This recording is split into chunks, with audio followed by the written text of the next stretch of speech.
자, 여러분, 우리는 지난주에 기억하실지 모르겠지만 믿음으로 사는 삶에 대해서 좀 나눠봤습니다. 믿음으로 사는 삶의 이상이 있고 믿음으로 사는 삶의 현실이 있어요.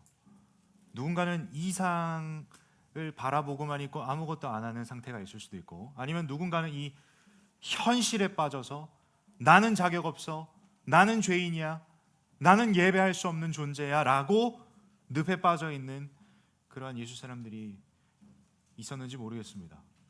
근데 여러분, 우리가 지난주에 그 말씀을 나누고 한 주가 지났습니다. 주중의 삶 가운데 여러분들은 어땠습니까? 여러분 정말 믿음으로 사는 삶을 이제 결단하고 기도하고 살아내보려고 하니 한 주간의 삶이 어떠셨어요? 네, 추현욱이 고개를 좌우로 흔드는 거 보니 굉장히 믿음 없이 살았나 봅니다. 네. 여러분 사실 연우이가 저렇게 표현한 것도 맞지만 사실 저도 마찬가지인 것 같습니다. 믿음으로 산다고, 믿음으로 사는 것이 위대한 신앙을 보는 것이 아니라 위대한 하나님을 바라보는 것이라고 우리는 나누면서 이렇게 결단하고 저문 열고 나갔죠. 한 주간의 삶을 살다 보면 우리는 이 믿음으로 사는 삶의 이상과 현실 사이에서 아등바등하지만 여전히 우리는 현실 앞에 좌절하고 넘어져 있는 저희들의 모습들을 직면하면서 나는 또 이렇게, 또 원래대로, 나야 뭐 이렇지, 하나님 저희 언약해요, 이런 식으로 종지부를 찍은 삶이 있다면, 여러분 오늘 이 말씀을 통해서 믿음으로 사는 삶이 무엇이고 그 믿음으로 사는 삶을 사는 우리와 함께 하신 하나님은 우리에게 어떻게 말씀하시는지를 듣고, 무엇보다 궁극적으로 여러분, 오늘 여러분들이 읽은 말씀이 있죠? 여러분들의 피곤한 손과 연약한 무릎을 일으켜 세우는 이 시간이 되었으면 좋겠습니다. 저 또한 이 자리의 말씀을 선포하면서 하나님 나도 세워주십시오라는 마음으로 이 자리에 서 있습니다. 여러분 저는 늘 강단 위에 올라올 때마다 이동선이라는 사람의 이야기를 하는 것이 아닙니다. 저는 통로일 뿐 하나님의 말씀을 전하고 있습니다. 그렇게 여러분 저 또한 이렇게 말씀을 전하고 하나님의 말씀을 아멘이라 받으면서 저 또한 회복되고 하나님의 말씀의 능력을 경험하는 때들이 많이 있다라는 거죠. 오늘 이 시간 저뿐만 아니라 여러분들도 함께 이 말씀 앞에 믿음으로 반응하고 우리의 넘어졌고 엎드려져 있는 우리의 현 주소에서 그 연약한 무릎을 일으켜 세우는 이 시간이 되었으면 좋겠습니다. 하나님 여러분들에게 너 일어나야 돼, 뭐 하고 있어, 일어나가 아니라 하나님이 일으켜 세워주십니다. 그 역사가 이 시간 펼쳐질 줄 저는 확신합니다. 이 시간 우리가 좀 집중해서 하나님 말씀 볼 텐데요. 여러분 제가 지난주에 말씀을 마무리하면서 여러분들에게 권면했던 그리고 도전했던 말씀이라면 히브리서 12장 2절 말씀이에요. 제가 읽겠습니다. 믿음의 주요 또 온전하게 하신 이인 예수를 바라보자. 그는 그 앞에 있는 기쁨을 위하여 십자가를 참으사 부끄러움을 개의치 아니하시더니 하나님 보좌 우편에 앉으셨느니라. 그래서 우리는 믿음의 주 또 온전하게 하시는, 우리의 믿음의 토대 되시는 파운더, 그리고 온전케 하시는 퍼펙터, 그분이 예수 그리스도. 그래서 믿음으로 사는 삶은 뭐예요?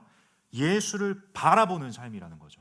위대한 신앙을 바라보는 것이 아니라 위대한 하나님을 바라보는 것이 믿음으로 사는 삶의 핵심이라고 우리는 나눴습니다.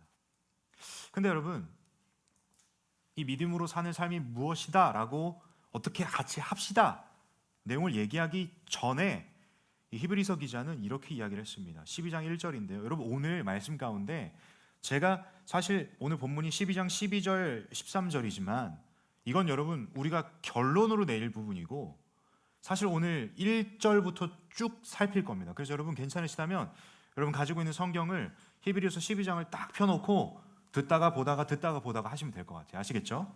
자, 1절을 제가 읽습니다. 이러므로 우리에게 구름같이 둘러싼 허다한 증인들이 있으니 모든 무거운 것과 얼매이기 쉬운 죄를 벗어버리고 인내로써 우리 앞에 당한 경주를 하며, 무슨 말이냐면 믿음으로 사는 삶을 얘기하기 전에 이 히브리서를 기록한 이 설교자는 우리에게 한 가지를 도전합니다. 그게 무엇이냐 봤더니 믿음의 경주를 해야 합니다 우리의 삶이라는 것을 얘기하고 있는 거예요. 뭐 앞에 여러 얘기했지만 마지막에 우리 앞에 당한 경주를 하며예요. 사랑하는 여러분, 우리의 인생은요, 믿음은 어느 레벨에 도달해서 끝이 아니라 우리 인생 가운데, 일평생 가운데 우리 앞에 놓여 있는 경주를 하는 것이 믿음으로 사는 삶이라는 거예요. 이게 여러분 우리의 인생을 설명해 주고 있는 거예요. 우리는 우리의 삶 속에서 믿음의 경주를 해야 한다. 이게 우리의 삶이에요. 근데 어떻게 살아갈지 스텝 바이 스텝으로 지금 보여주고 있는 것이 이 12장에 쭉 기록된 내용입니다. 자, 보시면 그 앞에 어떤 내용이 있냐 봤더니 모든 무거운 것과 얽매이기 쉬운 죄를 벗어버리고, 여러분 비유적으로 지금 레이스, 그러니까 경주를 얘기해요. 자, 보세요. 여러분들이 요즘 되게 핫한 게 러닝이잖아요, 그렇죠? 혹시 러닝 뛰시는 분 있으세요? 내가 좀 한강 뛴다, 아니면 뭐 러닝머신 뛴다, 아니면 내가 좀 달린다, 아니면 뭐 버스 안 놓치려고 뛰어오신 적은 있으실 거 아니에요, 여러분? 선비들이세요? 여러분, 우리가 달리기를 할 때 요즘에 운동화도 그런 초경량 운동화가 많이 나오더라고요. 나이키 갔더니 무슨 주황 색깔 러닝화가 29만 9천 원 막 이렇더라고. 내가 뭐가 이렇게 비싸해서 신어봤는데 다르긴 다르더라고. 진짜 가볍더라고. 근데 여러분들 보세요. 여러분들이 이제 잘 달려가려고 하다 보면 내 몸을 가볍게 하는 게 속도를 좀 내고 끊임없이 꾸준하게 달릴 수 있는 키포인트겠죠, 그렇죠? 우리는 믿음의 경주를 하면서 우리의 몸에, 우리의 삶 속에 붙어있는 그 모든 무거운 짐들과 내 앞에 있는 장애물들을 좀 해결해야 되는 작업들이 필요하다라는 거예요. 그래서 오늘 이 본문에서 뭐라고 얘기했어요? 모든 무거운 것과 얽매이기 쉬운 죄를 벗어버리래요. 이게 우리가 믿음의 경주를 하는 데 있어서 우리가 해야 될 첫 번째 작업. 그리고 두 번째를 봤더니 뭐라고 되어 있어요? 우리 앞에 당한 경주를 하는데 어떻게 하래요? 인내로써. 우리의 삶을 옥죄고 있는 이 무거운 것들을 다 벗어버리고 내려놓고 인내함으로 믿음의 경주를 끝까지 달려가야 된다는 것이 우리의 삶이라는 거예요. 여러분, 이 과정 속에서 과연 하나님은 가만히 계실까요? 너 죄 문제 해결해야지 뭐하고 있어? 너 인내해야 되지 뭐하고 있어? 너 참아 라고 하나님이 이렇게 우리에게 말로서만 강요하시는 분이 아니라는 거예요. 여러분, 아까 서두에도 나눴지만 우리는 이 믿음으로 사는 삶, 아니 맞아, 예수님만 봐야지, 그렇게 삶을 살려고 아등바등하지만 여전히 우리는 우리의 시선이 예수님만이 아니라 예수님도 보이고 현실도 보이고, 더 나쁜 케이스는 예수님이 보이다가 현실로 시선이 빼앗기는 그러한 상황들을, 그러한 현주소를 마주했던 지난 한 주를 살아오셨다면 지금 이 시간 이 말씀을 들었을 때, 그리고 여러분들이 통독을 하시면서 하나님의 말씀을 봤을 때 하나님이 마치 내가 똑바로 못 사니까 너 그렇게 하면 안 돼, 마치 옥죄는 듯이.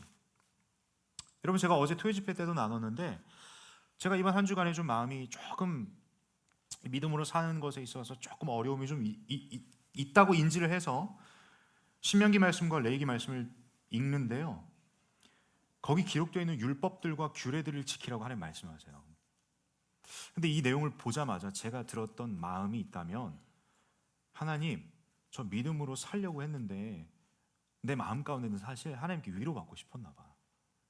하나님, 이렇게 연약해요. 좀 봐주실 수 있잖아요. 근데 말씀으로 하나님 앞에 나아가 봤더니 이거는 해라, 이건 하지 말아라, 마치 그냥 난 이미 과부한데, 내가 지금 힘들어서 주님 앞에 나아갔는데 이거 해라, 하지 말라, 되게 단호한 하나님이신 것 같아요. 여러분, 여러분 잘 아시고 느끼시는 대로 저도 나름 T 중에 T입니다. 근데 저도 이렇게 하나님 앞에 나아갔는데 하나님이 마치 T적으로 오케이, 너 그래, 그렇게 살아왔지, 근데 너 다시 잘해야 돼, 힘들어? 지키면 돼, 마치 이렇게 느껴지는 거예요. 하나님 말씀이, 율법과 규례. 여러분들 어떻게 다가오십니까?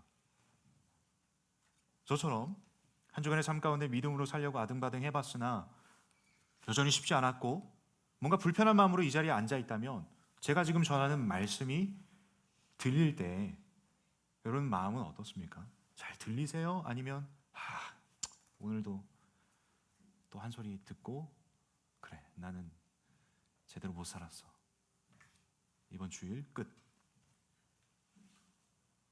얼마나 허무합니까 여러분? 안 그러세요? 제가 이 자리에 서서 여러분 혼내려고 서 있는 거 아니잖아요.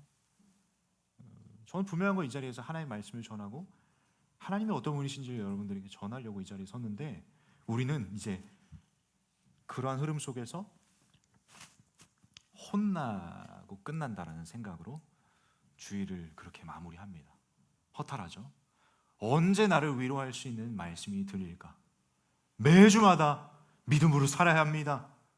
나도 알아요. 나도 안다고요.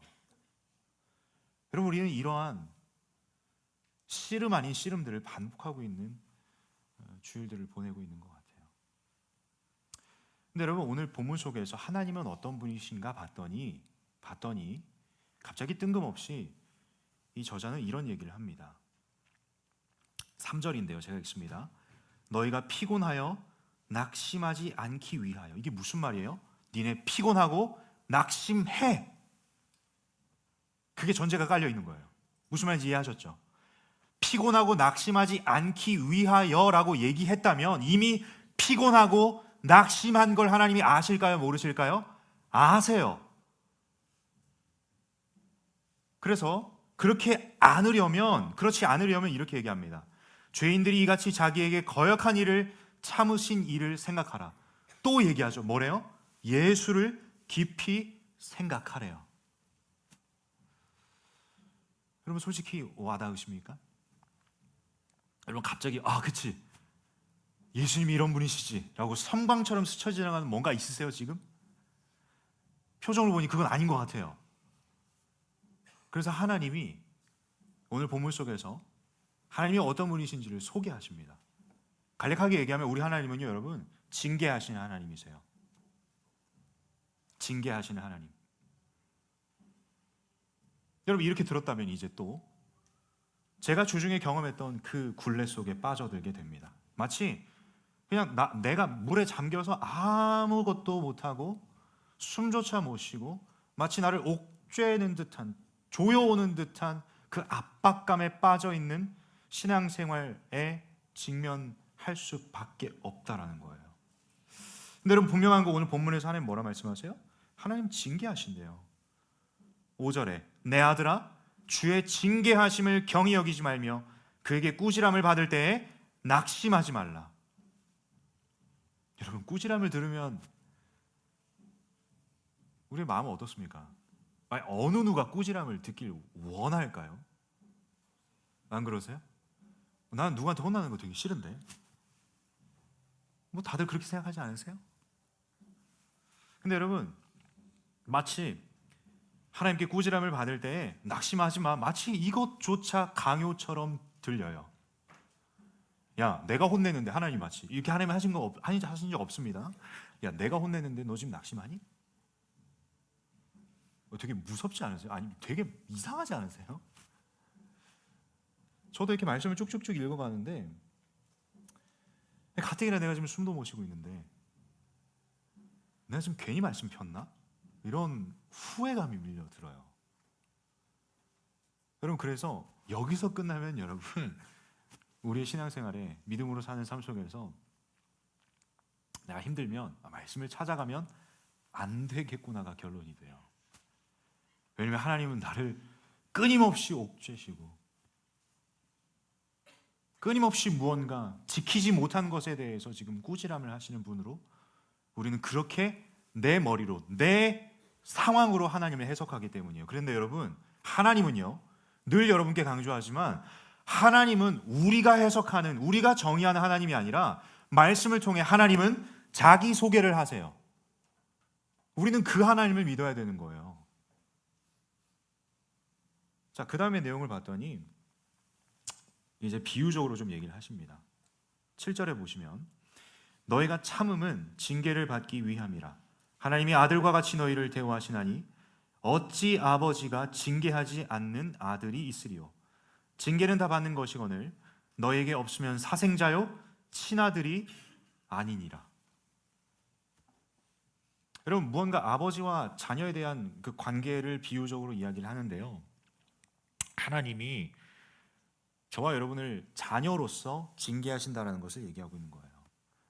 그래서 이 부분에서 하나님은 자기소개로 두 가지를 드러내십니다. 첫 번째, 하나님 징계하시는 하나님이십니다. 두 번째, 하나님은 우리의 아빠, 아버지 되세요. 늘 여러분, 저는 하나님의 아버지 되심을 이야기할 때마다 조심스러운 부분이 있다면, 여러분 혹시 가정 안에서 부모님으로부터 상처받으신 분들이 있습니까? 소위 어떤 목사님들은 지금 너네들에게, 여러분들에게 허락하신 그 육의 아버지가 하나님 아버지의 따뜻함을 이렇게 예표할 수 있다. 그럼 이제 가정 안에서 상처가 있는 친구들은 우리 아빠는 그렇지 않은데, 그럼 하나님이 이런 분이실까? 뭔가 하나님을, 나의 육의 아버지를 통해서 하나님을 해석하니 하나님에 대한 오해가 많이 쌓이곤 합니다. 그러나 여러분, 조심스럽습니다만 비유적으로 관계를 표현하신 부분이지, 여러분 결단코 여러분 육의 아버지를 통해서 하나님을 해석하는 것은 더 크신 하나님의 사랑이 있고 우리의 아빠 아버지 되시는 그 하나님, 좁은 시선으로 바라볼 것이 아니라 말씀을 통해서 하나님 자기소개하시는 것들을 우리가 좀 집중해 봤으면 좋겠어요. 다시 이 본문으로 돌아와 봅시다. 하나님이 우리를 아들같이 대우하신대요. 근데 그 징계를 받는 것이, 만약에 너희에게 징계가 없으면 너는 사생자야, 친아들이 아니야. 여러분, 제가 사생자라는 단어를 명확하게 막 이렇게 와닿지 않아서 좀 의미를 찾아보니, 결국 이제 남녀 간의 관계 속에서 의도치 않은 임신으로 인해 태어난 자녀겠죠. 100% 그렇게 단정 지을 수는 없겠지만, 결국 정상적인 부모 관계 속에서 정말 열과 성을 다한 양육을 받지 못한 상태를 의미하는 이야기라는 거죠. 여러분, 분명하게 하나님은 징계하시는 하나님이십니다. 근데 하나님이 징계하시는 건 우리를 자녀로 생각하시기 때문이라는 거예요. 근데 여러분, 우리는 늘 이 징계라는 단어 자체가 나를 옥죄고 마치 구약시대 율법과 규례로 이거 해, 이거 하지 마라, 이러한 강압적인 하나님으로만 해석을 하다 보니 우리는 그렇지, 하나님이 아빠시기 때문에 우리에게 징계하시는구나 라고 머리로는 이해할 수 있으나 그게 와닿지 않고 하나님을 끊임없이 오해하는 포인트로 갈 수 있다라는 거죠. 근데 여러분, 구약시대에 하나님께서 율법과 규례를 하나님의 자녀요 백성인 이스라엘 백성들에게 주신 것은, 그 이유는 여러분, 하나님이 이스라엘 백성들을 컨트롤하지 못하셔서 오케이, 이것도 못 참아? 그럼 이제 율법 하나 또 쌓아놔야지. 아니, 이렇게 살라고 했는데 이렇게도 못 사, 이 부분도 못 사네? 오케이, 이거 하나 또 추가해야지. 이렇게 쌓이고 쌓인 게 율법과 규례가 아니에요. 여러분, 하나님께서 율법과 규례를 모세를 통해서 또 다른 제사장들을 통해서 알려주시는데 그 알려주시기 전에 그냥 아무 맥락 없이 이건 내 율법이다, 이건 내 규례다, 전달해라, 따다다다다닥 얘기하는 게 아니라 그 전에 하나님은 자기 소개를 하십니다. 그리고 율법과 규례를 왜 지켜야 되는지 하나님 말씀하세요. 여러분, 레위기 말씀과 신명기 말씀에 보면 율법과 규례가 나타나기 전에 무언가 패턴처럼 나오는 하나님의 음성이 있는데, 첫 번째, 나는 너희의 하나님이라. 명확하게 하나님의 소유권과 주인 되심을 표현합니다.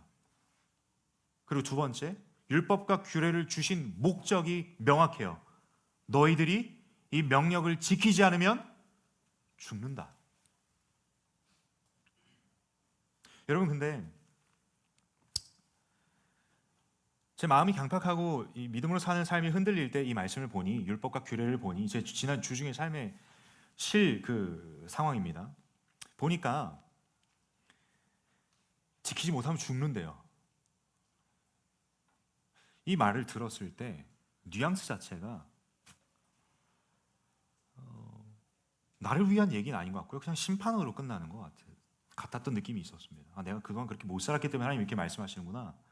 그럼 내 인생은 어떻게 되는 것인가? 이런 물음까지도 이어갈 수 있을 것 같습니다. 근데 여러분, 하나님이 특별히 오늘 본문에서 징계하시는 하나님이 아버지로서 자녀들에게 징계하시는 내용은, 여러분, 첫 번째, 우리가 믿음의 경주를 하는 데 있어서 모든 죄, 모든 내 몸에 억제고 있고 내가 메고 있는 죄와 멍에들과 그 장애물들을 하나님이 해결해 주시겠다라는 마음으로 징계하시는 거예요. 두 번째, 하나님이 율법과 규례를 지키지 않으면 죽으리라. 거꾸로 말하면 뭐예요? 율법과 규례를 지켜야만 너가 살아.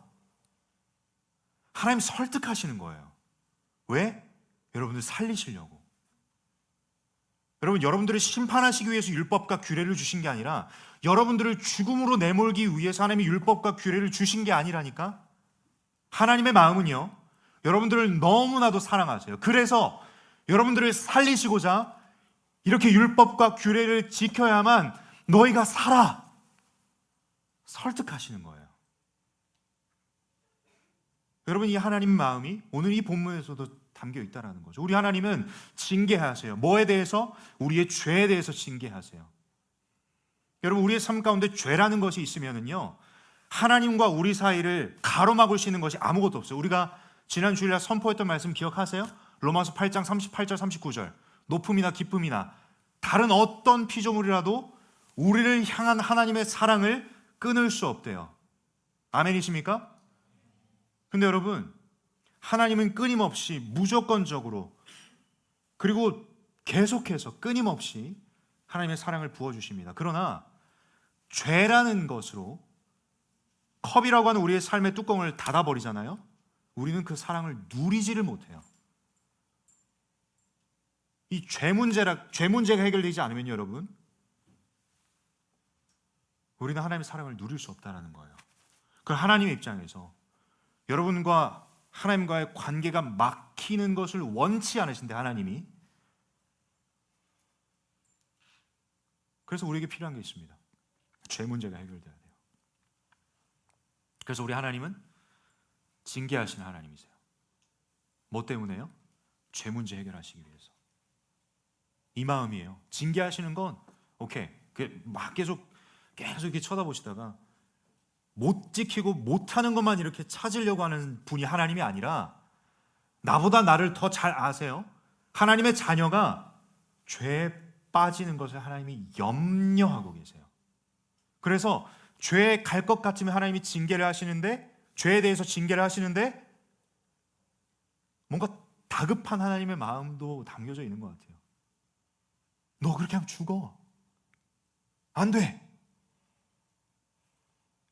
우리가 인생을 살다 보면 여러분, 믿음으로 사는 삶을 살아간다고 생각했을 때, 나는 믿음으로 걸어가는 삶이라고 생각했는데 갑자기 턱 막히기도 해요. 우리는 그 가운데서 내가 믿음이 없어서 하나님이 이렇게 심판하시나? 그치, 내가 신앙생활을 잘 못했지. 내가 큐티를 좀 2번, 3번 빠지니까 하나님이 이 길을 열어주시지 않는구나. 내가 믿음 없어서.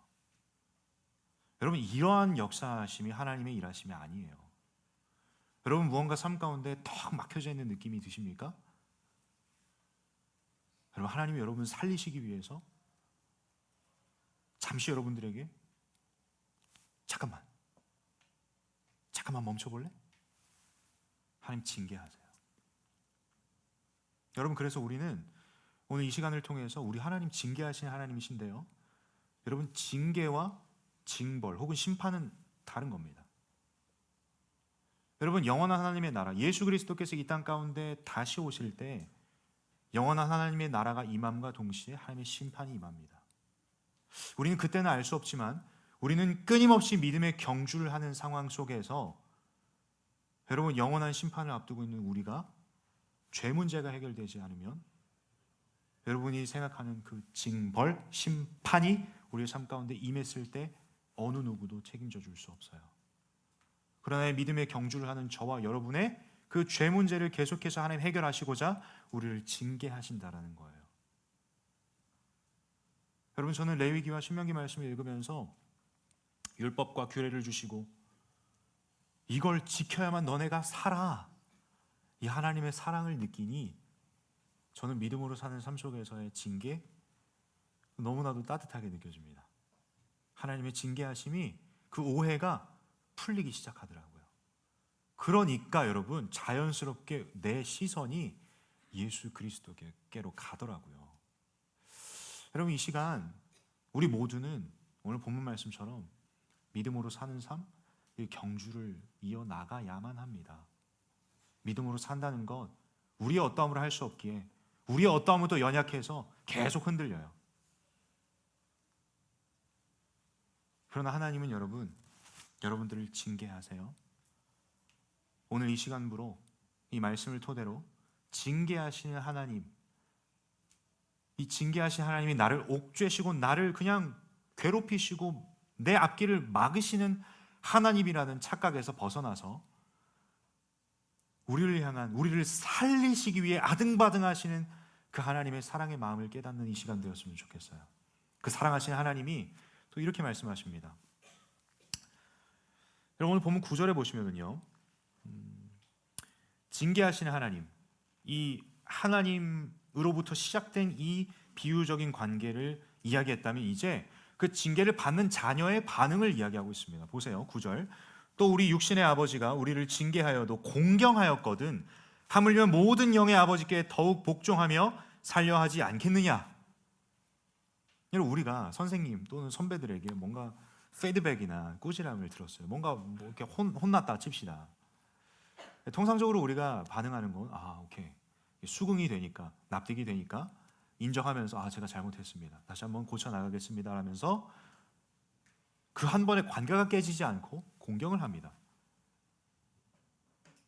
그런데 우리 영의 아버지이신 하나님께서 아버지의 마음으로 여러분들을 징계하시는데요, 여러분들을 살리시고자 여러분들을 너무 사랑하셔서 징계하시는데 우리는 하나님 앞에 어떠한 반응을 보여야 될까요? 이게 여러분들에게 고민하게끔 만들고 싶은 질문입니다. 사실 육의 아버지 이야기는 다 신경 안 쓰셔도 좋습니다. 궁극적인 질문은 이거예요. 하나님 여러분 살리시기 위해서 구약시대는 율법과 규례 주셨고요, 너 그렇게 하면 죽어, 너가 이거 지켜야 산다니까. 하나님 설득하세요. 오늘 이 시대를 살아가는 저와 여러분들에게도 마찬가지입니다. 하나님 징계하세요. 근데 하나님의 사랑의 마음을 깨달으셨다면 여러분들이, 그럼 이제 우리의 반응은 어때야 되는가를 좀 고민해 봤으면 좋겠어요. 우리의 반응은 이래야 됩니다라고 난 강요하고 싶지 않아. 여러분들이 이거 고민하지 않으면 말씀 앞에 하나님 징계한다 해도 하나님 듣기 싫어요, 그만. 여러분 이건 믿음으로 사는 삶, 믿음의 경주를 포기하는 인생이에요. 우리의 삶은 명확하게 주어져 있어요. 믿음의 경주를 끝까지 해야 된다고요. 그럼 그 사이에서 우리가 어떻게 해야 되는가 하나님은 how to를 알려주세요. 그 반응을 한번 고민해 보신 여러분 되셨으면 좋겠어요. 여러분 10절 보시면 하나님의 마음이 명확하게 들어가 있습니다. 그들은 잠시 자기의 뜻대로 우리를 징계하였거니와, 그들은 그 육의 아버지를 얘기합니다. 근데 이제 하나님은 다르다라는 것을 얘기하고 있는 거예요. 오직 하나님은 우리의 유익을 위하여 그의 거룩하심에 참여하게 하시느니라.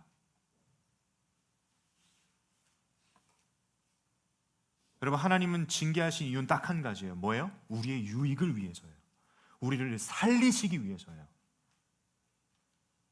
하나님이 여러분 징계하신다고 해서 그 징계로 만족하시기 위해서 여러분 징계하시는 걸까요?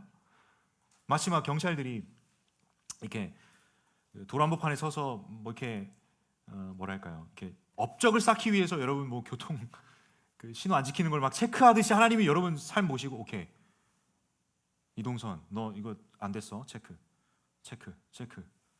난 만족스럽다. 하나님이 이러신 분이 아니에요.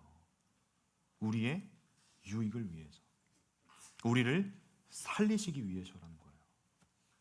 여러분 이 마음 가지고 11절에 이렇게 이야기합니다. 무릇 징계가 당시에는 즐거워 보이지 않고 슬퍼 보이나. 여러분 사실 이러한 하나님의 징계, 하나님의 사랑을 우리가 나눴다 할지라도 아까 제가 고민하라는 게 이거였어요. 우리는 이게 징계를 마주하잖아요. 슬퍼요. 그러니까 어느 누가 징계를 좋아하겠냐 이 말이에요. 그러니까 징계하신 분이 하나님이시고 하나님 본심 알아. 주님 알아. 오케이. 이제 2단계에 이르는 거예요, 여러분들이 이제. 오케이. 하나님이 나를 징계하신 건 나를 살리시기 위해서구나. 나의 유익을 위해서구나. 나를 거룩히 하시기 위해서구나. 오케이, 알았어. 근데 이제 머리로 아는 것과 이제 실제 삶 속에서 믿음으로 사는 삶을 사는 과정 속에 징계를 마주하면 우리의 반응이 이렇다라는 것도 이 히브리서 기자는 알고 있다고요. 무릇 징계가 당시에는 즐거워 보이지 않고 슬퍼 보이나 후에 그로 말미암아 연단받은 자들은 의와 평강의 열매를 맺느니라. 여러분, 우리가 믿음의 경주를 하는 데 있어서 우리에게 필요한 게 있다고 히브리서 12장 1절에서 이야기합니다. 그게 뭐였어요? 인내로서예요. 인내로서. 우리는 끝까지 경주를 해야 된다라는 거예요. 이 경주를 끝까지 이어가는 과정 속에서 우리를 넘어뜨리고 우리를 좌절시키는 포인트, 이 오해를 가져와서 이야기한 거예요. 이 오해가 뭐였어요? 믿음의 경주를 하는 과정 속에서 내가 넘어졌어, 내가 엎드러졌어, 근데 하나님 나를 징계하시네? 그 자리에서 끝을 내려고 하는 사람들, 이게 우리의 현주소라니까. 우리가 직면해야 되는 그 상황이라니까요. 근데 그 가운데서 우리에게 이야기하는 건 뭐예요? 인내로서 믿음의 경주를 달려가야 된다는 거예요. 그 순간에 슬플 수 있어, 그 순간에 힘들 수 있어. 그러나 그 후에 연단받은 자들에게는 의와 평강의 열매라는 것이 삶 속에 나타날 거야, 이렇게 이야기합니다. 여러분, 이제 드디어 오늘 본문으로 왔습니다.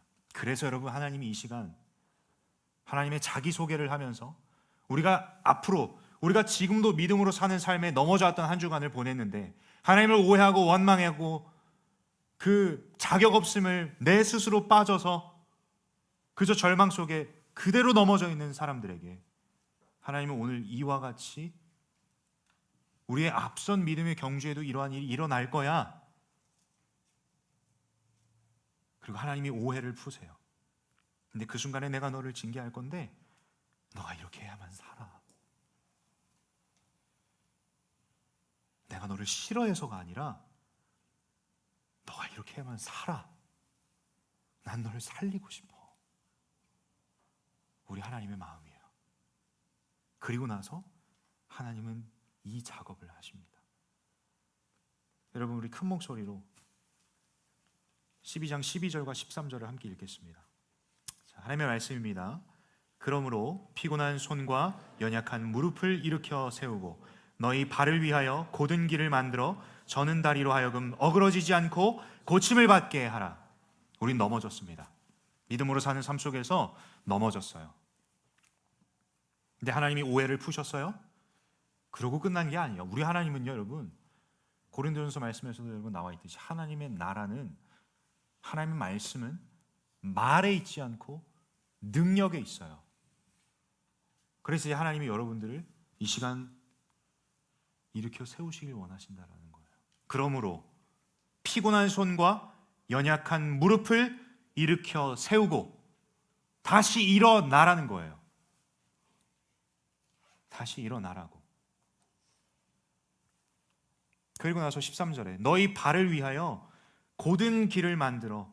우리가 이제 믿음의 경주를 해야 되는데, 여러분, 경주하는 데 있어서 우리의 앞길에 여러 장애물들이 있잖아요, 그렇죠?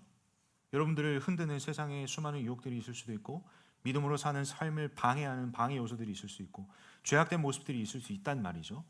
근데 여러분, 내가 이 달려가야 될 길을 만들 수 있을까요? 없을까요? 없어요.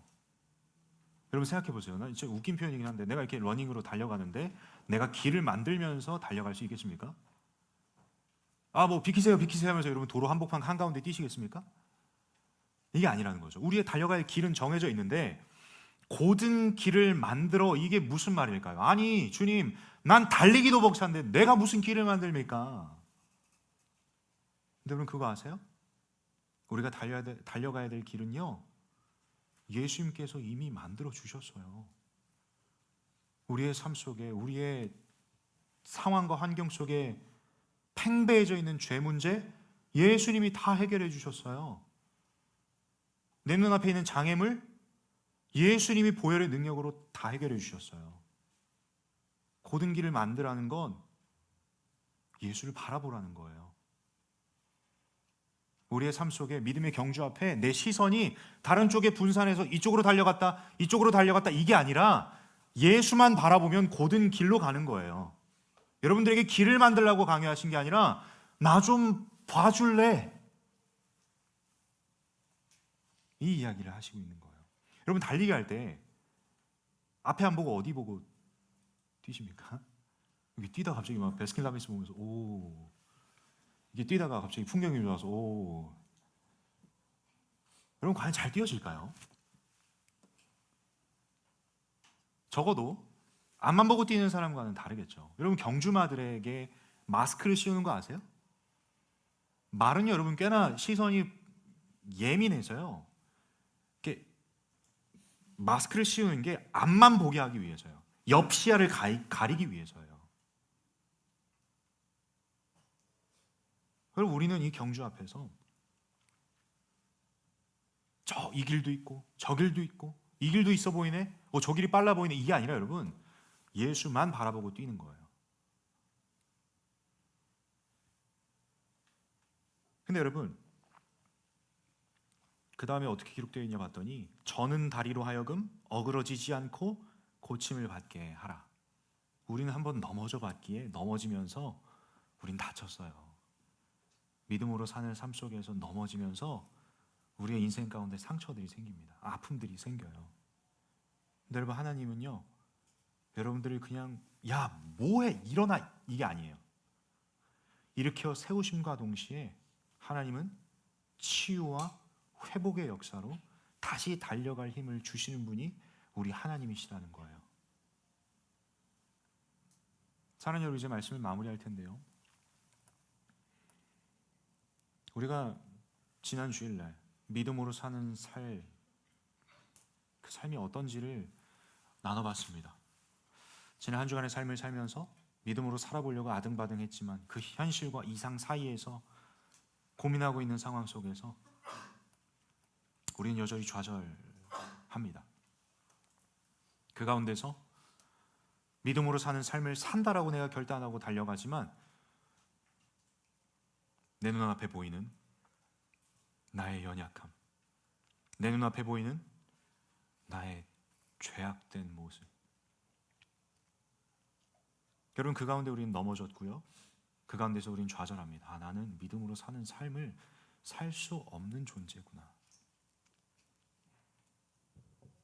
그 가운데서 우리는 또 하나님의 말씀을 펴보면은요, 내가 못한 것만 눈에 팍팍 들어와요. 그치, 내가 한 주간 하나님 사랑 못했지. 그래, 내가 이번 한 주간 하나님 말씀 못 지켰지. 근데 여러분 분명한 건요, 하나님이 율법과 규례를 주신 이유는 딱 한 가지. 너가 이렇게 해야, 이걸 지켜야 너가 살아. 하나님이 여러분 살리시길 원하신다라는 거예요. 오늘 본문에서도 마찬가지입니다. 하나님은요, 우리의 믿음의 경주 속에 징계하세요. 왜? 그 죄를 해결해 주시기 위해서예요. 여러분 우리가 달려가야 될 길은 딱 한 가지입니다. 우리가 달릴 길을 예수 그리스도께서 만들어 주셨어요. 어떻게? 그 보혈의 능력으로. 죄만 거물 많은 인생이지만, 죄인으로 죽을 수밖에 없었던 존재였지만 예수 그리스도께서 죽으시고 부활하심으로 말미암아 여러분 우리는 더 이상 이 시대를 살아가며 구약의 그 수많은 율법과 규례를 지키지 않아도 됩니다. 예수님께서 단번에 영원한 제사를 통해 그 모든 첫 번째 율법과 규례들은 다 폐하여졌어요. 그리고 나서 우리에게 주신 딱 한 가지 계명이 있어요. 주 너희 하나님을 사랑하라. 여러분 믿음의 경주를 앞두고 여러분들은 정말 다시 달릴 준비가 되셨습니까? 혹시나 넘어져 있습니까? 오늘 이 시간을 통해 다시 한번 일어서 주시길 부탁드립니다. 여러분 일어나야 저는 다리를 하나님이 고쳐주세요. 그리고 내 앞에 뛰어가야 될 길을 봐야 믿음으로 살 수 있어요. 길도 안 보이고 아무것도 안 보이는 상황 속에서 우리는 어떻게 달릴 수 있겠습니까? 우리가 직면하는 그거예요. 두려워, 불안해, 안 보이잖아요. 그러니까 달릴 수가 없어요. 믿음으로 살 수가 없어. 왜? 안 보이니까. 그러나 여러분, 오늘 그 피곤한 손과 연약한 무릎을 일으켜 세우셔서 다시 한번 일어나세요. 여러분, 믿음은요, 이 일어남에서도 사실 믿음이 필요합니다. 믿음이 무엇이냐면 여러분, 믿음의 원어적인 의미는 여러분, 이렇게 기대는 겁니다. 여러분, 내가 이렇게 목발을 짚고 걸어갈 때 이렇게 목발이 튼튼하다는 것을 내가 신뢰하기 때문에 목발을 의지하잖아요. 마찬가지예요. 내가 하나님이라는 존재, 하나님이 나에게 징계하시지만 하나님 나를 살리신다라는 것을 믿는 믿음으로 하나님을 의지해서 일어날 때 일어날 수가 있어요. 여러분께 도전하는 첫 번째입니다. 여러분들에게 믿음을 도전합니다.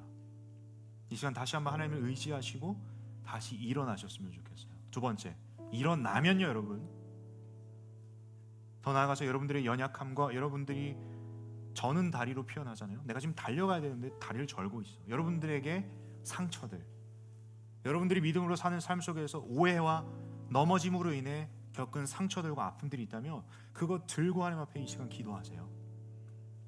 오늘 말씀에서도 분명하게 얘기하죠. 어그러지지 않고 고침을 받게 하라. 여러분, 저는 소원합니다. 믿음으로 사는 삶 한 번의 설교로 끝나는 거 아닙니다. 그리고 한 번의 여러분들의 판단으로 끝나는 것이 아니라 우리는 믿음의 경주를 해야 돼요. 그 가운데서 인내로서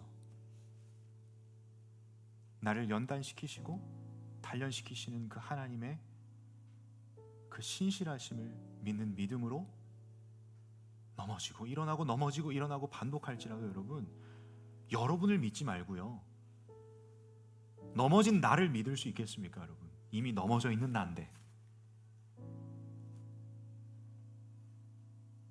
하나님을 의지하시고 다시 일어나셔서 우리를 고치시고 회복시키시는 그 하나님의 역사하심을 이 시간 맛보아 누릴 때 우리는 다시 한번 이번 한 주간 믿음으로 사는 삶을 살아보려고 아등바등 해볼 수 있다는 거예요. 여러분, 끝이 아닙니다. 우린 믿음의 경주를 끝까지 완주해야 합니다. 여러분, 이 시간 다시 한번 일어나 보셨으면 좋겠어요. 혹시나 저처럼 이번 한 주간에 마음이 많이 어려우셨습니까? 여러분, 저도 나름 그래도 성경 본다고 봤는데 레위기 신명기에서 와장창 무너졌습니다. 그러나 그 하나님의 마음과 하나님의 사랑을 경험하고 깨달으니 하나님의 나라는 말에 있지 않고 능력에 있음을 경험해보니 다시 일어나더라고요. 하나님 의지해서 다시 일어나 봤고요. 저도 어제 토요 집회에서 또 오늘 이 시간을 통해서 기대하는 건 저와 여러분을 하나님께서 그 어그러진 것들을, 그 저는 다리를 고쳐주시겠구나, 이런 확신을 가지고 이 자리에 섰습니다. 그 역사하심을 기대하십니까? 사모하십니까? 이 시간 함께 우리의 믿음으로 주님을 찬양하고 기도할 때 그 모든 역사가 여러분 펼쳐질 줄 믿어요. 여러분, 다시 한번요, 하나님의 나라와 하나님의 말씀은요 말로 끝나는 게 아니에요. 이 언어 활동으로 끝나는 게 아니라 내가 여러분들에게 이 하나님 이렇습니다 전하고 듣고 끝남이 아니라 여러분, 하나님의 나라와 하나님의 말씀은요 능력으로 나타납니다. 그 하나님의 능력을 경험하는 이 시간 되었으면 좋겠어요. 우리 한번 자리에서 일어나서 이 찬양을 좀 고백해봤으면 좋겠는데, 저는 지난 한 주간 살아가면서 진짜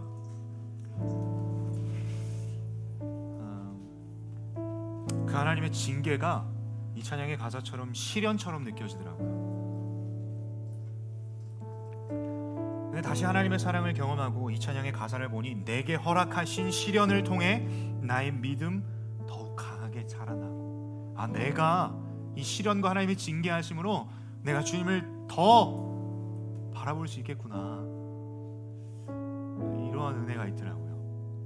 여러분, 이 시간 찬양할 때 내가 믿음이 좋아서 이 고백을 한다가 아니라 여러분 믿음으로 고백하세요. 여러분 지금 찬양하고 하는 것도 여러분, 하나님 나 믿음 없지만 하나님 의지해서 이 시간 고백할 때 하나님 내게 능력으로 나타나 주세요.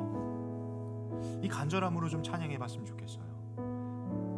여러분 찬양이 여러분 고백으로 해야 되는 거 맞아요. 그러나 여러분 그렇게 따지면 찬양 부르는 것도 자격을 논해야만 하는 게 얼마나 슬픈 현실이겠습니까? 근데 여러분 고백하면 할수록 여러분들의 고백으로 바꿔가신 하나님의 능력을 경험해 봤으면 좋겠어요. 이 찬양을 통해서 또 그 뒤에 부를 찬양이 사실 여러분들을 향한 하나님의 마음입니다. 여러분들을 향한 하나님의 메시지라는 겁니다. 이 모든 믿음의 고백과 하나님의 음성이 만나는 귀한 역사가 이 시간 가운데 펼쳐지길 원합니다. 여러분 이 시간 무엇보다 담대하게 입술을 여시고 고백하세요. 담대하게 찬양하세요. 여러분들에게 능력으로 하나님의 사랑이 나타날 줄 믿습니다. 우리 함께 이 시간 찬양합시다. 내게 허락하신 시련을 통해 함께 고백합니다. 내게 허락하신 시련을 통해 나의 믿음 더욱 강하게 자라나고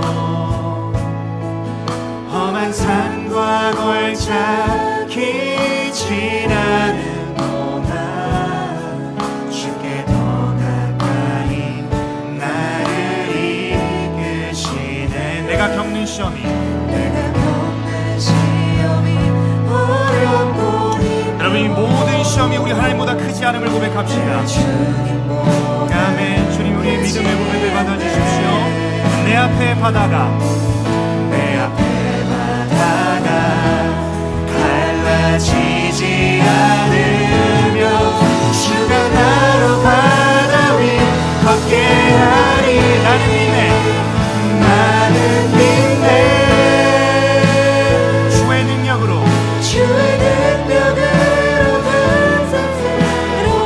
나는 믿네. 나는 믿네.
굳세게 할 거야. 내가 내 손으로 너를 꼭 붙잡아 줄 거야. 내가 너를 의롭게 할 거야. 그러니까 사랑하는 내 아들아, 사랑하는 내 딸아, 믿음으로 사는 그 삶 속에서 한 번의 넘어짐으로 일희일비하는 것이 아니라 너에게는 믿음의 경주가 놓여져 있어. 내가 너를 징계했어. 그러나 너는 나를 오해한다 할지라도 나는 너를 사랑한단다. 내가 널 굳세게 할 거야. 내가 너 붙잡아 줄 거야. 여러분, 하나님께서 여러분들에게 이 시간 이렇게 말씀하시고자 이 부족한 종을 세우신 것 같습니다. 사랑하는 여러분, 연약한 손과 연약한 무릎을 다시 한번 일으켜 세우시고 우리의 저는 다리가 어그러지지 않고 다시 한번 고쳐지는 하나님의 회복의 역사를 이 시간 경험하셨으면 좋겠어요. 여러분, 그래야 우리가 믿음으로 다시 한번 믿음의 경주를 할 수 있다라는 거예요. 내가 너를 굳세게 할 거야. 내가 너를 붙잡아 줄 거야. 내가 너를 의롭게 할 거야. 그러니까 너는 마음에 염려하지 마. 하나님의 음성이 여러분들의 삶 가운데 회복의 능력으로 나타나고 경험되는 이 시간 되길 소원합니다. 우리 이 마음 가지고 함께 기도할 텐데요. 하나님, 이 시간 다시 한번 나를 일으켜 세워주십시오. 믿음 없는 삶을 살아왔지만 주님, 이 시간 내가 다시 한번 주님 앞에서 일어나 이 하나님의 음성 앞에, 하나님의 사랑 앞에 믿음으로 반응하는 하나님의 아들, 딸들 되게 하여 주시옵소서라고 여러분들을 넘어뜨린 그 현장이 있었습니까? 여러분들을 어렵게 만드는 그 장애물들이 있습니까? 이 시간 주님 앞에 들고 한번 나아가 보시면 어떨까요? 하나님이 여러분 굳세게 해주신다고 말씀하시는데, 하나님 저 연약해요. 그 고백을 하나님 앞에 들고 가보시면 어떨까요? 하나님 여러분 굳세게 해주신다 말씀하시는데, 여러분 이 시간 기도할 때요, 여러분들이 어려워했던 것들, 여러분들이 한 주간 살아가면서 참 마음의 불안함으로 두려움으로 다가왔던 것들 주님 앞에 고백해 보세요. 혹시나 하나님께서 이 시간 여러분들에게 징계하시는 사랑으로 임하신다면 여러분 처절하게 회개하세요. 그래야 여러분이 살아요. 여러분, 저는 지난 한 주 가운데 삶을 살아가면서 제가 말씀을 묵상하다가 하나님께서 어떤 한 장면을 떠올려 주셨는데, 제가 다리 이렇게 바지가랑이를 올리고 하나님 앞에 회초리를 맞고 있었어요. 근데 하나님의 얼굴에 하나님 눈물이 흘렀어요. 저는요 여러분 무표정의 하나님으로 생각했었거든요. 그래서 무서웠어요. 그래서 참 절망스러웠어요. 아, 나는 이렇게 하나님 앞에 늘 혼나는 인생이구나. 맞아요 여러분, 하나님 징계하세요. 네, 하나님의 눈에 눈물이 흐릅니다. 하나님도 가슴 찢어지세요. 여러분들을 징계하시는데. 그러나 여러분 그렇게 안 하면 우리가 죽거든요. 여러분 그 하나님의 마음 앞에, 하나님의 사랑 앞에 여러분들의 연약함 그대로 나가셔서 좀 간절하게 기도했으면 좋겠어요. 여러분들의 연약함, 상처 입음 다 들고 가보세요. 이 시간 하나님께서 분명하게 어그러진 다리들을 회복시켜 주시는 그 놀라운 역사를 펼쳐 주시리라 믿습니다. 여러분, 하나님의 나라는 말에 있지 않고 능력에 있습니다. 기도하면 능력이 나타난다라는 거예요. 여러분께 도전합니다. 혹시나 내가 마음이 너무 강팍해서, 내가 너무 처절해서 하나님 나 이 기도 너무 주님 앞에 올려드리고 싶습니다 하시는 분들 있으십니까? 도전합니다. 그 자리에 무릎 꿇으세요. 처절하게 엎드리세요. 사람들의 시선이 신경 쓰이십니까? 저 뒤로 가세요. 사이드로 가세요. 여러분 이 시간 아니면 안 돼요. 이 시간 아니면 여러분 그대로 넘어진 상태로 또 한 주 살아갈 수밖에 없어요. 또 그렇게 하나님 오해하면서 산다니까. 근데 하나님의 마음은 그게 아니라는 것을 오늘 말씀을 통해서 명확하게 보여주셨어요. 그러니 여러분 용기 내세요. 믿음으로 반응하시고 처절하게 부르짖으시고 엎드리세요. 그래야 말에서 끝나는 게 아니라 능력으로 나타납니다.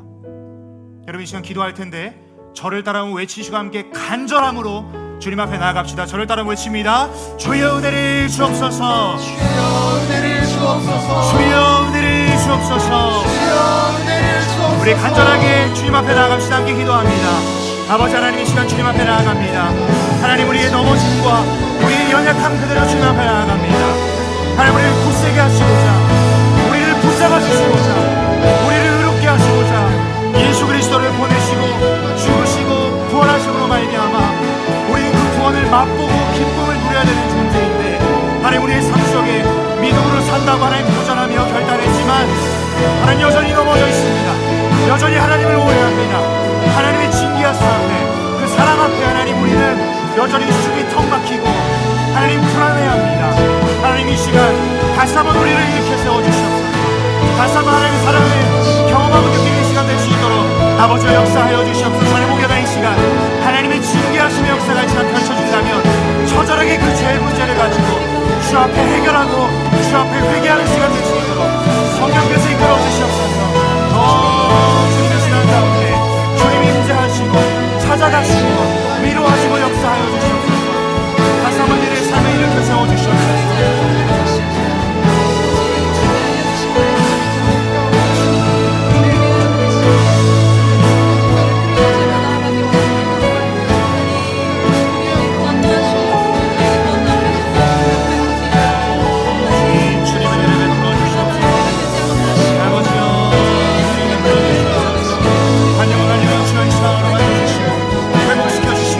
다시 한번 일으켜 세우시는 그 주의 역사하심을 맛보는 주시옵소서. 주여 은혜를 더하여 주시옵소서. 주여 은혜를 더하여 주시옵소서. 주님 이 시간 은혜를 더하여 주시옵소서. 하나님을 일으켜 세워주십시오. 다시 한번 주님 앞에 다시 한번 일어나 믿음의 경주를 달려나가는 믿음의 결단을 할 수 있도록 주여 은혜를 베풀어 주시옵소서. 주님 이 시간 하나님을 알려 주시옵소서. 잡아주시옵소서. 하나님의 은혜를 축복하여 주시고 위로하시고 회복시켜 주시고 주의 역사하심을 경험하는 시간 될 수 있도록 아버지의 은혜를 베풀어 주시옵소서.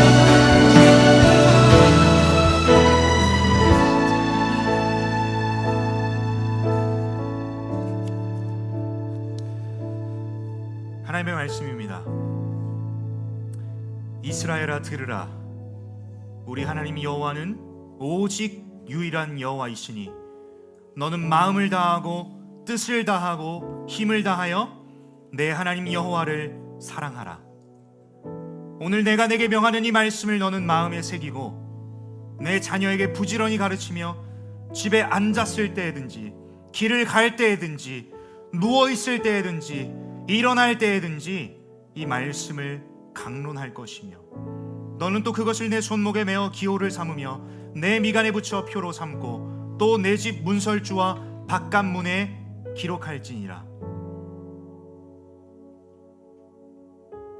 여러분 하나님께서 저와 여러분에게 이 시간 말씀하시길 원하시는 건 신명기 말씀에서는 이스라엘아 들으라라고 이야기하시지만 여러분 이 신명기 말씀에 기록된 이스라엘은 하나님의 백성을 의미합니다. 그래서 여러분 저는 조심스럽지만 이렇게 한번 바꿔보고 싶습니다. 사랑하는 예수 사람아, 우리 하나님 여호와는 오직 유일한 여호와이시니 너는 마음을 다하고 뜻을 다하고 힘을 다하여 내 하나님 여호와를 사랑하라. 여러분 이 시간 마지막 기도의 제목입니다. 딱 한 가지예요. 여러분 우리는 지난 한 주간 살아가면서 믿음으로 살겠다고 결단했지만 그 믿음으로 사는 삶조차 주님 앞에 올려드릴 수 없는 그 연약함과 현주소를 마주했습니다. 우리가 할 수 있는 것이 없다라는 것을 직면했습니다. 하나님이 이걸 아실까요? 모르실까요? 아세요. 우리가 못하는 거 아세요. 그래서 내가 너를 굳세게 하리라, 내가 너를 잡아주리라, 내가 너를 의롭게 함이라 하나님이 하시겠다고 말씀하시잖아요. 근데 하나님께서 우리에게 명령하신 것, 우리가 할 수 있는 것을 얘기하세요. 뭐래요? 너는 마음을 다하고 뜻을 다하고 힘을 다하여 주 너의 하나님을 사랑하라. 여러분 이 시간 다른 기도 제목 다 내려놓고요 이 고백 올려드렸으면 좋겠어요. 주님, 내가 정말 주님을 너무나도 사랑합니다.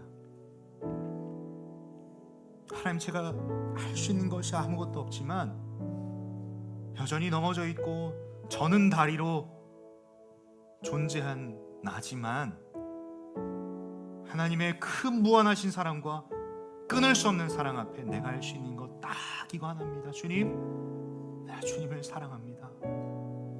주님 사랑합니다. 여러분, 우리가 사랑을 고백하는 이 영역 가운데 하나님의 은혜가 있다면 여러분들의 의지가 있건 없건, 여러분들의 마음 상태가 어떻건지 간에 하나님께 사랑을 고백했을 때 우리의 인생은 다른 불순물이 끼는 인생이 아니라 밑 빠진 독과 같은 인생이지만 예수로 충만해질 줄 저는 믿습니다. 그래서 여러분, 입술 여시고 고백하세요. 하나님의 명령입니다. 우리가 할 수 있는 유일한 것, 주님 사랑합니다 고백하는 거예요. 큰 소리 내지 않아도 괜찮습니다. 여러분, 이 시간 간절하게 입술을 여시고 고백하세요. 하나님, 내가 주님을 사랑합니다. 주님, 내가 주님을 너무나도 사랑합니다. 여러분, 반복적으로 또 의지적으로 어떤 분들은 용기 내셔야 될 부분도 있어요. 주님 사랑합니다 고백하세요. 이 고백 가운데 주께서 역사하셔서 우리의 저는 다리 회복시켜 주시고 우리의 삶을 예수 그리스도로 충만케 하시는 은혜가 이 시간 펼쳐질 줄 믿습니다. 우리 간절한 마음으로 주님 앞에 사랑의 고백 올려드립시다. 함께 주님 앞에 고백합니다. 주님, 주님을 너무나도 사랑합니다. 하나님, 주님을 너무나도 사랑합니다. 주님 사랑합니다. 하나님, 내 입술과 내 마음과 내 온 정성과 내 힘을 다하여 고백하는 한마디, 주여 주님을 사랑합니다. 하나님, 이 시간 하나님을 사랑한다 고백하는 예수 사람들 입술 가운데 성령께서 붙잡아 주시고 저는 다리를 잡아 매주시고 회복시켜 주셔서 다시 한번 그 믿음의 경주 앞에 기쁨과 감사로 달려나갈 수 있도록 주여 은혜를 베풀어 주시옵소서. 이 시간 가운데 징계하시는 하나님을 오해하는 자들이 있습니까? 하나님의 사랑의 고백으로 하나님의 그 설득 앞에 다시 한번 믿음으로 주님 앞에 사랑의 고백 올려드리는 우리 예수 사람들에게 회복의 역사가 임할 줄 믿습니다. 주의 이들을 회복시켜 주십시오. 하나님, 이들의 사랑의 고백을 받아 주시옵소서. 주여 은혜를 더하여 주시고 이들의 삶을 다시 한번 일으켜 세워주시고 주여 은혜를 베풀어 주시옵소서. 우리에게 주어진 모든 길이 있습니다. 예수 그리스도의 보혈의 능력으로 말미암아 우리에게 걸어가야 할 길을 보여주신 그 예수 그리스도, 오직 예수 그리스도를 깊이 생각하며 예수만 바라보고 의지하는 그 믿음의 여정을 달려나갈 수 있도록 주여 이들을 붙잡아 주시옵소서. 하나님, 위로가 필요한 자가 있습니까? 주여 다가가셔서 위로하시고 다시 한번 일으켜 세워주시고 하나님의 사랑으로 무장된 이 시간 되시도록 주여 은혜를 베풀어 주시옵소서. 주님 사랑합니다. 주님 사랑합니다. 우리의 일평생을 다해 고백할 단 한마디, 주님 사랑합니다. 주님 경배합니다. 오 주님, 우리의 사랑의 고백을 받아 주시옵소서. 주님 사랑합니다. 오 주님, 우리의 사랑의 고백을 기뻐 받아 주십시오. 우리가 할 수 있는 것이 아무것도 없으나 주님 사랑합니다 고백하는 이 한마디 주여 기뻐 받아 주십시오. 주님 사랑합니다. 주님 경배합니다. 주님을 예배합니다. 주님, 이 고백을 받아 주십시오. 하나님, 믿음 없는 나이지만, 넘어져 있는 나이지만 내 입술로 주를 사랑한다 고백하는 이 고백의 한마디 주여 기뻐 받아 주시고 나의 삶을 예수로 충만케 하여 주시옵소서. 하나님께서 여러분들에게 다시 한번 이렇게 말씀하십니다. 내가 너를 굳세게, 내가 너를 굳세게 하리라. 내 손으로 너를 꼭 붙잡아 주리라. 내가 너를 의롭게 함이니 너는 마음에 염려치. 우리 마지막으로 한 번 더 고백합니다. 내가 너를 굳세게 하리라. 내가 너를 굳세게 하리라. 내 손으로 너를 꼭 붙잡아 주리라. 내가 너를 의롭게 함이니 너는 마음에 염려치 마.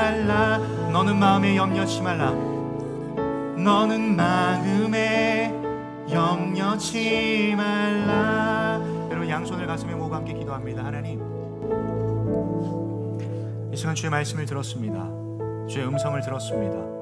하나님의 나라는 말에 있지 않고 능력이 있는 줄 믿사오니 이들의 삶 가운데 회복하시는 주의 능력으로, 살리시는 능력으로, 이들을 붙잡고 있는, 이들을 굳세게 하시고 일으켜 세우시는 하나님의 사랑의 능력으로 다시 한번 믿음의 경주를 할 수 있는 달릴 준비를 하나님 한 사람 한 사람 시켜주셔서, 하나님 우리가 그저 입술로만 믿음으로 살겠습니다 결단하는 인생이 아니라 인생의 모든 경주 앞에 주 예수만 바라보며 인내로써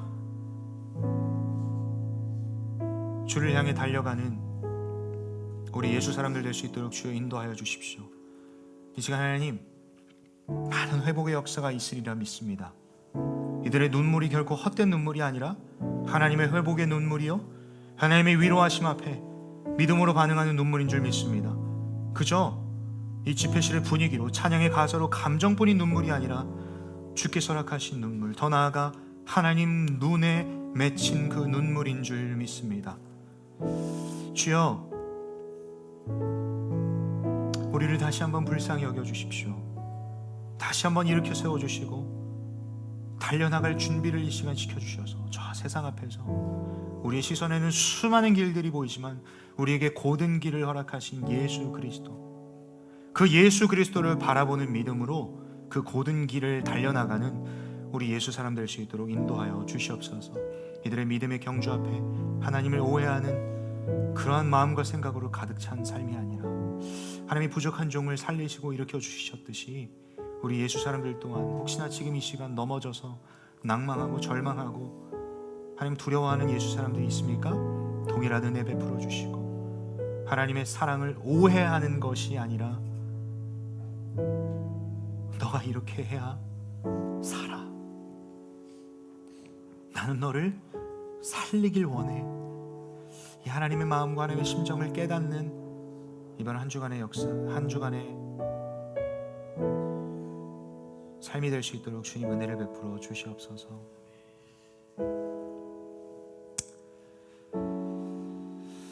하나님, 이들을 다시 한번 축복합니다.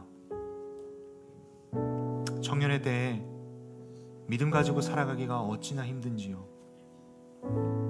얼마나 내 스스로가 바보 같은지요. 그러나 하나님, 우리를 살리시길 원하시는 하나님 붙잡고 다시 한번 내가 도전해 보려고 합니다.